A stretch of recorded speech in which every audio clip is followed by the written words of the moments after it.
చోటు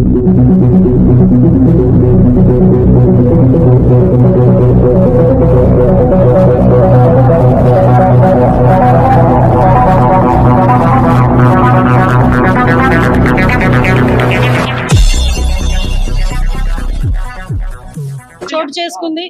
ఒక అమ్మాయిని మైనర్ బాలికని 9వ తరగతి చదువుతున్న ఒక మైనర్ బాలికని అతి కిరాతకంగా హత్య చేయడం అనేది మనందరం కూడా చూస్తున్నాము. అక్కడ ఆల్రెడీ టీమ్స్ కూడా దాని మీద వేస్తున్నాము. ఎస్పీ గారితో నేను ఇన్ఫర్మేషన్ తెలిసిన వెంటనే ఎస్పీ గారితో నేను మాట్లాడి పొజిషన్ ఏంటని కూడా కనుక్కోవడం జరిగింది. విషయం ఏంటంటే ఏదైతే ఒక అమ్మాయి ఇంతకు ముందు ఆ అమ్మాయిని ఇబ్బంది పెట్టి పోక్సో చట్టం ద్వారా అబ్బాయి జైలుకి కూడా వెళ్ళాడు. మొన్న రిమాండ్ కూడా పంపించారు. మొన్న రీసెంట్గా ఒక 15 రోజుల క్రితం అతను జైలు నుంచి బెయిల్ మీద బయటకు వచ్చాడు. వచ్చిన తర్వాత అమ్మాయిని హత్య చేయడం జరిగింది. దానికి సంబంధించి ఇంచుమించుగా 18 పేజీల వాంగ్మూలం కూడా ఇంచుమించు వాంగ్మూలం ఒక లెటర్ కూడా పెట్టున్నాడు అక్కడ. అతనైతే ఇప్పుడు మనకి పరారులో ఉన్నాడు.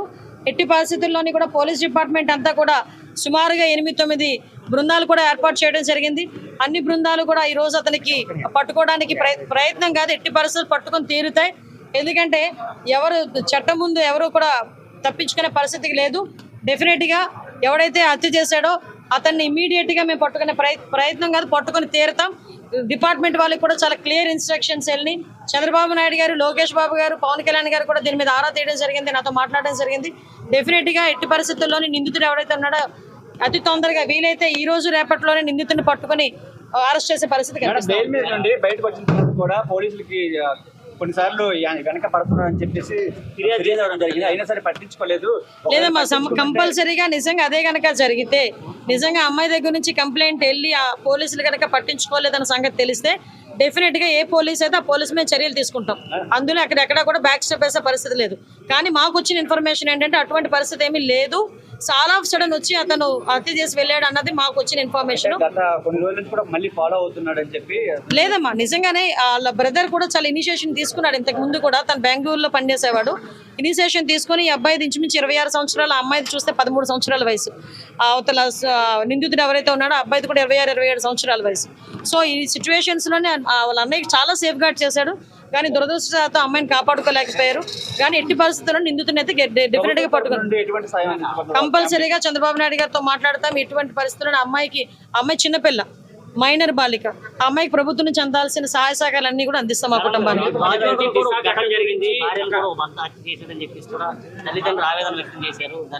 అమ్మ విషయం ఏంటంటే మేము చాలా సందర్భాల్లో చెప్పున్నాము, చాలా సంఘటనలు జరుగుతున్న సందర్భంలో పోలీస్ డిపార్ట్మెంట్ వాళ్ళు కూడా చాలా ఫర్మ్గా ఉన్నారు. లాస్ట్ టైం మీరు చూసారు, చీరాల సంఘటన జరిగిన తర్వాత సుమారుగా 36 గంటల నిందితులను పట్టుకొని మేము రిమాండ్ కూడా పంపించుకోవడం జరిగింది. ఎక్కడ ఏమి జరిగినా చాలా యాక్టివ్గా పోలీస్ డిపార్ట్మెంట్ వాళ్ళు పనిచేస్తున్నారు. ఎక్కడ జరగకుండా ఉండే బాధ్యత కూడా తీసుకుంటున్నాం. వీటన్నిటికీ కూడా మూల కారణం గాంజాయి మత్తులో చాలా మంది చేస్తున్నారు, డ్రగ్స్ మత్తులో చేస్తున్నారు. కాబట్టి వాటిని పూర్తిగా ప్రక్షాళన చేయడానికి ఒక క్యాబినెట్ సబ్ కమిటీని కూడా ఏర్పాటు చేసుకుని మొన్ననే మేము టాస్క్ ఫోర్స్ కూడా ఏర్పాటు చేయడానికి కూడా సిద్ధంగా ఉన్నాం. ఒక టోల్ ఫ్రీ నెంబర్ అన్ని కూడా ఏర్పాటు చేస్తాం.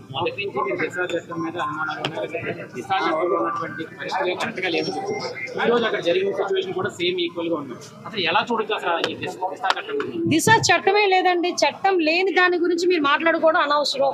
ఫస్ట్ థింగ్, దిశ చట్టం అనేది లేదు కాబట్టి దిశ చట్టం గురించి మాట్లాడుకోవాల్సిన అవసరం లేదు. ఇప్పుడున్న చట్టాలని బలోపేతం చేసుకుని మనం ఫర్దర్గా ఎటువంటి ఇబ్బంది లేకుండా చేసుకునే బాధ్యత తీసుకుంటాం. న్యాయ నిపుణుల సలహాలు కూడా మేము తీసుకుంటాం.